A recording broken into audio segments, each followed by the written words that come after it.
Okay, so thank you so much for the invitation to speak at the men's prayer breakfast. It's such an honor, and I've grown a lot through the Packing House Church, and it's a privilege to share a little bit of my story.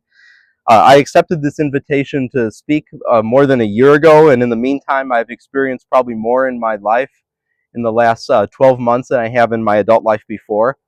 So most recently, I was seriously injured in an accident on February 14. So earlier that day, I had done the video for Defend Your Faith, which it was Jay and Dirk that time, and I've been doing the video for that for the last 2 years. And I went roller skating with a lady at the church here and her family at a place called Cal Skate in Grand Terrace. It has the largest maple floor of any roller rink in Southern California, and I fell on my elbow and I injured all this in here. It all dislocated and it shattered a bunch of bones. And so I ended up having to have a surgery called an ORIF surgery. So that stands for open reduction and internal fixation. So that's a surgery that was big during the Civil War days. So that surgery, it's a procedure to reset bones that have been shattered. You go to the Lincoln Shrine here in town, and they have exhibits about how that started. It was during the Union side of the war. They had that type of surgery. Confederate side, you just lost your limb, but it's helped a lot, and I am feeling better. Today I'm feeling better, but like even 24 hours ago I was really not doing that well because I got sick in the hospital as well too. But I feel like something unfamiliar is happening, or it's a kind of a throwback. I'm actually starting to feel okay again, and it has been a very long journey though. It's only been 6 weeks, but it's been probably the longest 6 weeks I've ever gone through. But I would appreciate your prayers, and I'd appreciate that your prayers that the Lord will use it for His glory, and that I'll completely recover. This is called a hinged brace. So what this is I turn the dial a little bit each week, and I should be out of this brace by mid-April. But then I don't know what happens after that. There's going to be physical therapy involved, uh, but it's a long road to recovery. It's considered a very serious injury, but the surgeon didn't have a lot of expectation, and then when he finished the surgery, he felt like it actually went better than he thought. So definitely all glory to the Lord, but keep praying. So going further back in time, though, I've been part of the Packing House Church for the past 8 years, and I started coming here because of the concerts and because of the musical guests. Because I grew up listening to a lot of the musicians who come here, particularly Lenny LeBlanc, Bruce Carroll, and Tourmore. When I was a child, I would listen to the Tourmore CD, Life in the Diamond Lane, and Walking on the Water. And sometimes I would measure distance by how many Tourmore songs there would be. And what this church provided an opportunity for is I actually got to meet them in person, and I got to tell them how meaningful their music has been to me and other people I know. And then I kept staying because the Bible teaching of Pastor Ed was so good. And he was going through the book of James. And in the past 8 years, I've heard him go through the general epistles, then through Revelation, then through the Gospels, the book of Acts. Now he's went through Romans, and now he's in First Corinthians. And it's just so rare to find such solid Bible teaching as the Packing House Church. It's really where the Packing House shines, in my opinion. So I grew up homeschooled, and college was my first experience in the classroom. Cal State Fullerton is a very, very different environment than being homeschooled. I grew up low tech, so it was no internet or TV until college, and so it was definitely a big culture change. And the Bible was the cornerstone of my upbringing, and I'm so thankful for that. I want to mention some of the Bible teachers who have been meaningful to me in my upbringing. You can see them there. So Adrian Rogers, he is right there at the top left. And we would listen to his Love Worth Finding radio broadcast. Pastor Rogers was the pastor of the largest megachurch in the U.S. for a period of time in Memphis, Tennessee, back in the 1990s and 2000s. The Lord called him home in 2005, and he headed the Southern Baptist Convention for a couple of years. His successor went to be with the Lord in the last couple of weeks. But definitely one of the most balanced Bible teachers of our time, still on radio and TV. Then J. Vernon McGee, used to listen to him on the radio. He was a department chair of the Talbot School of Theology at Biola, and now I've earned a certificate from that school a certificate in Christian apologetics. I earned that 2 months ago. And McGee went to be with the Lord years before I was born, but he's still on the radio through the Bible. He's on all over the world in a bunch of languages. Still one of the most in-depth Bible expositors you can find. We have his commentaries at the Packing House bookstore. Then you have Charles Stanley. Uh, he did a message about the Christmas story from the perspective of Joseph, and we'd listen to that message each December. It's a good way to connect boys and men with the story of Jesus's birth, because it's done from that perspective. And then finally got R.C. Sproul there, and his ministry, Ligonier Ministry. There's a lot of Bible teachers involved in that, but you really can't find the depth of teaching with the gospel as the main message that they do. It's very scholarly, and so I've definitely benefited a lot from his teaching as well. So the homeschool group that I was part of growing up is called Christian Heritage. It's based in the Corona Norco area. I know the Griswolds are familiar with it, and my mother was my homeschool teacher. Unfortunately, she went to be with the Lord 10.5 years ago at a relatively young age. Her mentor was a lady named Arlene Morris, and I'm Facebook friends with her for the last couple of years. And we would meet as a homeschool group at various churches in the Corona Norco area. And a lot of my schoolwork was done outdoors, a lot of it at a place called Hidden Valley between Norco and Riverside, and also a California Citrus State Historic Park. It's one of my favorite places. You can look out, you can see all the mountains, you can see miles of citrus groves that actually still exists in Southern California, one of the few places where you still have that. And one particular memory that I have is watching shepherds tend their sheep at Hidden Valley. So these shepherds don't come around anymore because there's so many homeless people in the San Ana River basin. But 10 to 20 years ago, there'd be these Australian, South African, and Irish shepherds. And they would drive their sheep there during the springtime, like at this time of year, when there would be a lot of green grass. And like everything else in our time, shepherding has really changed from the biblical model. So we read about the Good Shepherd in John 10, and how the Good Shepherd gives his life for his sheep, and how he knows all his sheep by name, and how he goes out to look for a lost lamb if he has 99 but he loses one. So these shepherds are a little bit different. They're in for the money. They're not like the biblical ones. They're in little tractor type of vehicles.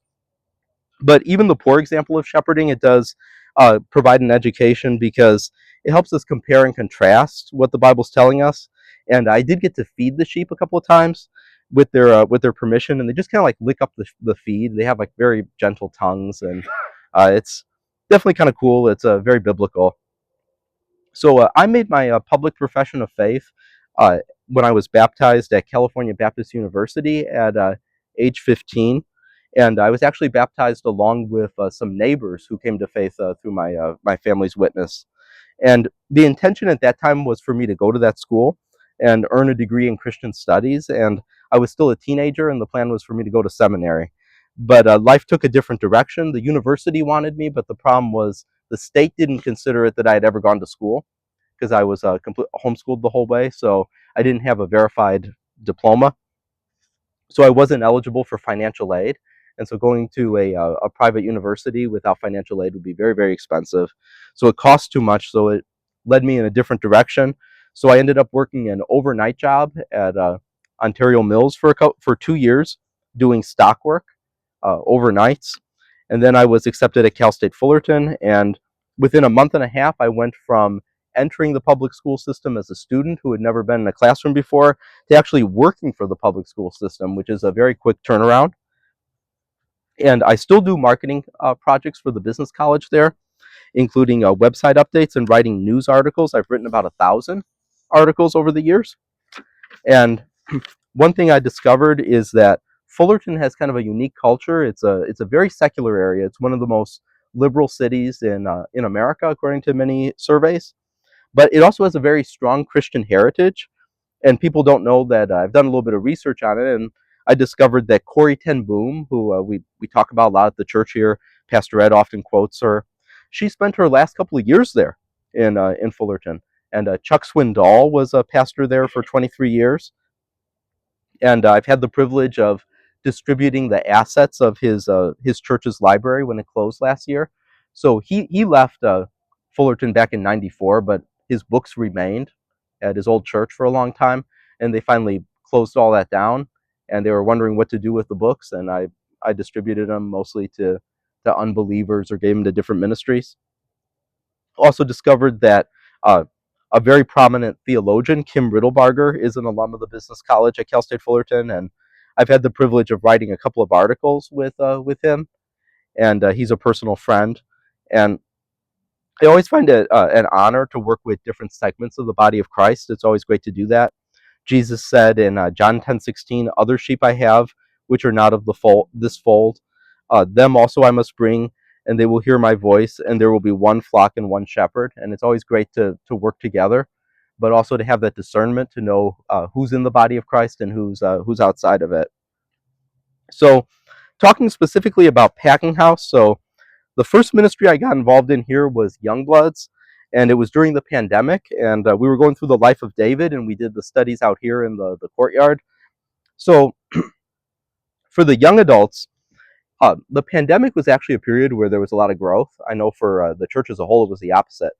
But for the young adults, because the young people weren't in school or work, so it gave them more time, and it was a actually very unique opportunity. And Life of David, we went through the Samuel as well as Psalms and Chronicles, and this church does a lot of coverage of David's life and of the Psalms, and it's such a great part of the Bible to look into.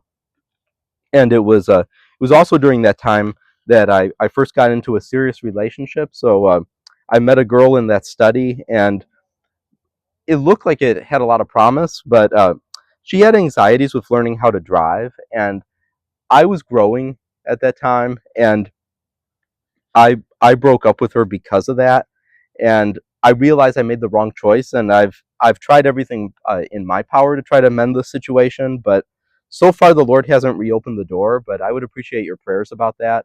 What I realized from that though is you really have to value people, because you can't get them back into your life if you close the door, and it was that was a big mistake, I feel. So 2 years ago, when the Defend Your Faith study with Kelly Clemenson, Jay Ward, and Dirk Hartman started, or I think it's restarted is more the correct way of putting it, uh, I was encouraged to attend by Naomi, who works at the cafe. She told me that that would be a good fit for me. And so I started going, and within a couple of months, I was invited to do the videography. And I ended up setting up a YouTube channel for the ministry, which is still going strong. It's a youtube.com at one of the way 399. And in the past year, I have actually had the privilege of meeting a majority of the world's leading creation scientists, uh, particularly Hugh Ross, Jason Lyle, and Ken Ham. And I've gotten to hear their different perspectives. And it's what's great about that is, even though they don't see all eye to eye, they're all men of science who are also men of God. And these guys all deserve our appreciation, but most importantly, our prayer that they'll be able to reach people in our very secular society. And I've gotten to interview with Kelly and Jay, Jason Lyle, who's a young earther, and Hugh Ross, who's an old earther. And it's been high points of the past 6 months. And both of those interviews were discussions that emphasize Noah's flood, and they have different views. But one thing's clear: we have good, strong reasons for our faith.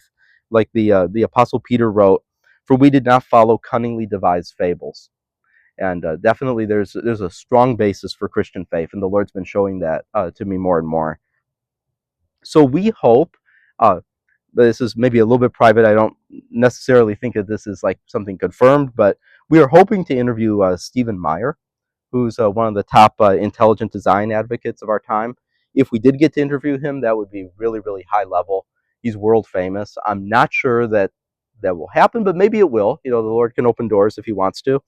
One thing that does seem to be definitely in the cards is Fuzz Rana, who took over from Hugh Ross at Reasons to Believe. He is open to being interviewed. He's a leading expert on the historical Adam, and he definitely is an apologist for that.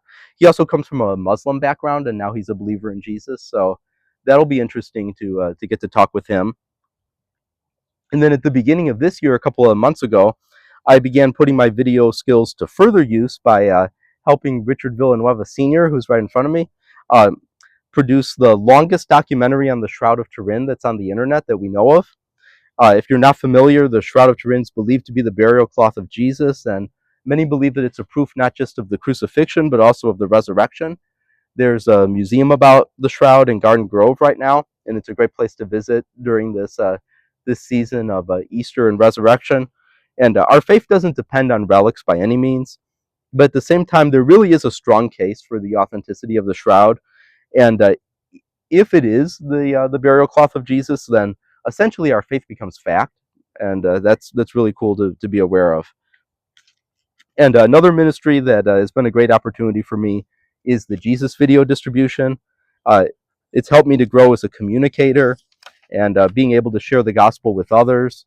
And it's opened up some friendships, and it's a great opportunity to be able to go in front of people and not know what's going to happen, and share the gospel with them, and also get some walking in and just explore the our area and the diversity of it. And so going to the Packing House men's prayer breakfast for nearly 2 years, what I've really come away with it is that each man is a unique story and journey, and your story is different than mine, and it's great to see that God works with so many different kinds of people with so many different backgrounds, and there's no such thing as the Christian type. God wants everybody in His kingdom, and it's great to see that.